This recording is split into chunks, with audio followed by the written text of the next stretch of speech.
Hey guys, Joe here. Again, sorry about the audio quality. But anyway, this video, I want to talk about the 4 areas of business, in my personal opinion. I've talked about this before, but hopefully, there's people have not seen the other videos, so it's something that's worth repeating.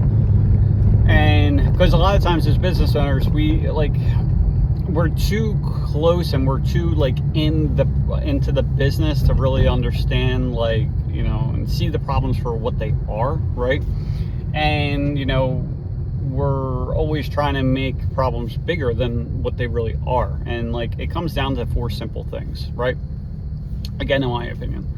So basically to a business, there's 3 things that need to be done, and then there's 1 thing that you need to understand. Okay, so the 3 things that need to be done: 1, you have to get leads. Okay, some way of people calling you or you finding ways to talk to people, right? So that's number 1. Number 2 is, with those leads, how are you converting them into customers, right? And the 3rd thing is producing the jobs that you sell, right? And then the 4th thing that, and there's this thing that you have to understand, is you have to understand your numbers, right? Now, going back to getting leads, and really actually stepping back another step. Sorry, sick and I just feel out of it.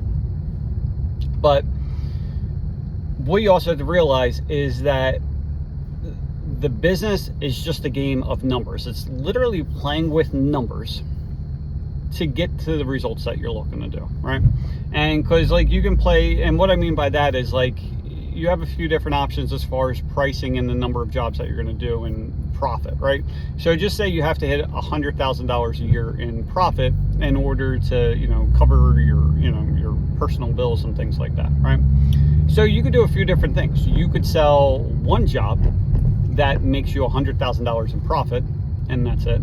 You could do 100 jobs that make $1,000 in profit, or you could do 1,000 jobs that make you $100 in profit. It's basically, and anything in between of that, that's all you really need to do, right? And because at the end of the day, most contractors, myself included, would do this as well, is I need to book more jobs, right? And it's, at some point you have to go what is enough jobs, right? And because that's where you can start playing with the numbers. And for me, that was a few years ago when I owned the fence company, that I was trying to build the business to the point where I just didn't want to work, right? And it's because I just wasn't fulfilled by the business, and it was just about the money and and basically I came to a decision. It's do I want to be like the Walmart and just pump out a ridiculous amount of volume, or do I want to be more of the Macy's or whatever, where it's less volume but you're making more profit per job, so it equals the same? So more or less, do I want to do 500 jobs, or do I want to do 300, right? And it really does come down to that, right? So just realize that you can play with your numbers. The important thing, in my opinion, is that you, 1, have a clear goal and direction for the company that you're trying to hit. Number 1, and that's the easiest thing to do, is the profit, right? How much money do you need to make, right? And then from there, you can kind of start working backwards. Because, again, just say your average profit per job is $1,000 and you have to hit 100,000. So it's okay, I need to hit 100 jobs a year. So it's basically 2 jobs a week, right? So then from there, it's you're looking at your closing rate, right? So if you look back at, if you went out to 10 quotes and you book out 3, or just say 2 of them, you're closing at 20%. So then from there, if I need to book 2 jobs per day, per week, how many leads do I need in order to make that happen? Well, you would just take your 2 jobs, divide it by your 20%, and that comes out to 10, right? My math is right. Again, my head's not in this, but it's all right, I need 10 leads per 10 leads per week in order to book the 2 jobs, right? And then from there, it's well, do I have enough leads? Am I getting 10? Yes or no? If I'm not getting 10 leads, then I have a choice of, how do I get more leads, or how do I close at a higher rate? Because if you're only booking 1 out of 10, then it's like, okay, do I want to get 20 leads, or do I want to like increase my closing rate to 20%? Like, which is the easier of those two problems to deal with for your certain circumstance? Like, if you are like for me, I know how to get leads. Well, but if you're just better at selling, then you might want to spend the time on selling instead of like dealing with getting more leads. Because if you want more leads, then like everyone wants more leads, but then it like, you have to deal with all those leads. That's more quotes you have to go out to and stuff like that. Do you have time to do that? And if you don't have time to go out to more quotes, then you need to figure out a way to close like a higher percentage, if that makes sense, right? So that takes care of, you know, the leads and then the and selling, right? Now, the third thing obviously is producing the jobs. From there, most people, myself included, for the first 5 years, you know, I owned a fence company for 7 years until we sold it.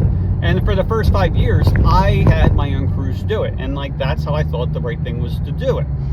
Well, long story short, like, I finally got introduced to the idea of using subcontractors. Didn't want to use subcontractors. I was completely against it. I thought that they were going to steal my work, the shitty work, customers weren't going to like it, all that crap, right? And then it just got to the point where I got so desperate because we were so far behind that I'm like, you know what, screw it. Thanks to my buddy constantly reminding me, like, just hire a sub, that it was like a night and day difference, right? And for a lot of guys, if you are installing whatever you sell and you're working a million, you know, the 60, 80 hours a week or whatever it is, plus you're going home to do the estimates and, you know, finish them up and send emails, and you just feel like you're completely drowning in work, the easiest way to cut out the amount of hours that you're working is literally to start having someone else do the installation for you. Now, for everyone that thinks that like the subs are a horrible idea, I understand because I was there. The thing to realize is that there's three types of people. You have owners, you have subs, and I should go the other way. Guess it doesn't matter. But you have employees, subs, owners, right? What subs are is they are employees that wanted to make more money. They are employees that wanted to call some of their own shots. They were employees that are good at what they do. They're more organized, but the only difference that's stopping them from going to a sub to owner is they still probably like two things. One, they want more security, so they are, and actually there's probably others, but they want more security. So it could be from a standpoint of like they don't know how to get leads and stuff like that, so they're relying on other people. And the other thing is that they may just not want to do the estimates. They don't want to do the quotes. They don't want to go out there. They don't want to answer the phone calls, the emails. They don't want to do any of that shit. They just want to install a fence or whatever you happen to sell, but they just want to make more money doing it, right? So what we found, you know, I had all these reasons, and it's the same as everyone else, that why I didn't want to use a sub. And what I found, gotta hold this for a second because of the thing. Well, what I found is it ended up becoming like a really beneficial relationship for the two of us. I could sell the jobs. I could have plenty of leads coming in. I had the staff to answer the phone calls, emails, all that kind of stuff. And then the other guys that didn't have all that, they would end up subcontracting for me. Now, relationships may change over time. Like the one that I use for subs, you know, the one guy, he ended up building up his business. You know, you might have these newer guys that they're good at what they do, but they had just started their business. Then they realized it's harder than they thought. So then they need to keep on working for someone else, but they don't want to let go of that dream of being an owner, right? And then at some point they might, as they get bigger and bigger, they might end up, you know, doing their own thing. But that's fine too, because there's going to be more people that are looking to be a subcontractor, right? Of course you're going to find bad ones, but it's okay. Like, it's the same as dealing with employees. Like, there's going to be bad ones out there. There's going to be great ones out there. But I think, personally, that there's a higher quality to the subcontractor than the initial employees, number one, because they have to be, because with the trucks, the trailer, the equipment, and all, and the insurance and all that kind of BS, right? Brings in the second point that in order to start a second crew. So a lot of people are like, yeah, I want to be really busy and everything else. Well, what happens if you start booking a lot of jobs and then you need to add on another crew? And then people are like, well, I need to get the truck, the trailer, the equipment, all that kind of stuff. You got to figure all that out. you're already stressed out anyway, and then you have to train another set of another crew, right? So you have the expense, you have the babysitting, you have now you're at multiple jobs trying to like go through all that. It's crazy. Whereas if you hire a sub, they're literally like a crew on demand, right? And then when it gets slow, you don't have to worry about making sure that you're keeping them busy. Obviously, we try to keep them busy because like you'll build that relationship and you're going to meet their family and all this kind of stuff. Same as like an employee. So you want to keep them busy.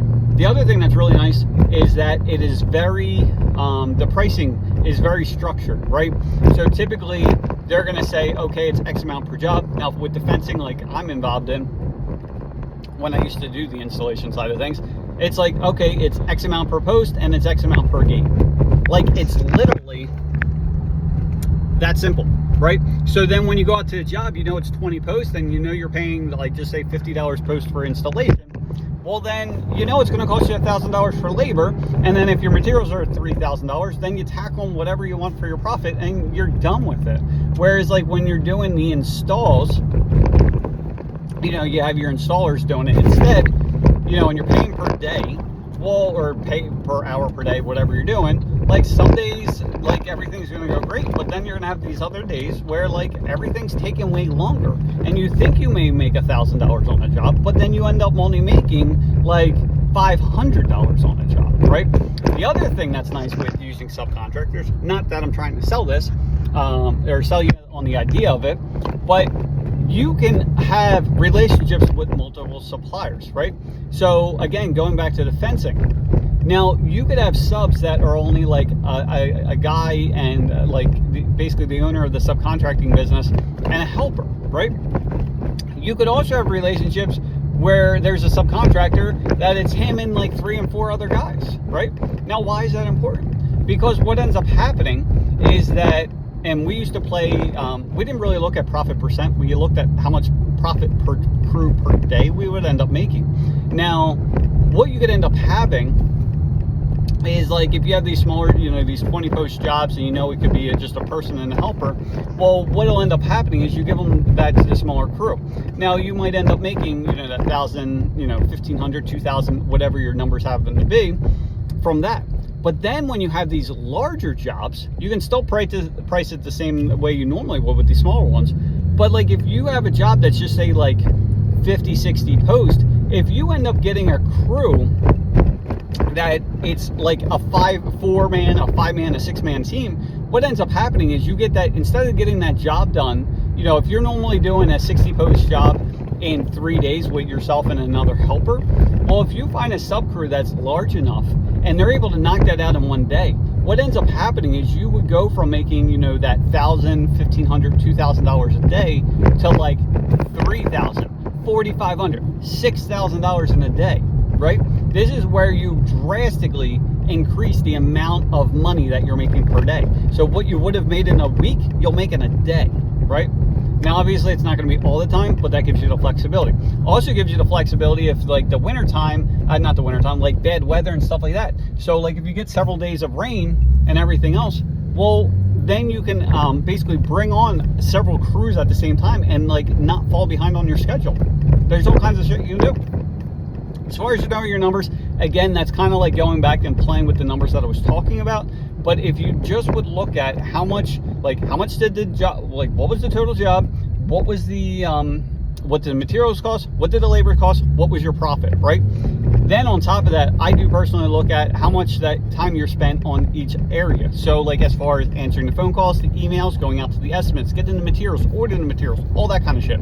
Because when you start tracking that, you'll end up seeing that there's certain jobs that even though they look way more profitable because it's like a higher dollar amount and things like that, and that's more of like a vanity metric, but you might start seeing like repair jobs or other shit that you normally wouldn't have taken on, but you might see that you end up making way more profit per day, or you might see that you're making way more profit per hour because it's a cookie cutter scenario where it's the same thing over and over, so you don't have to be involved, right?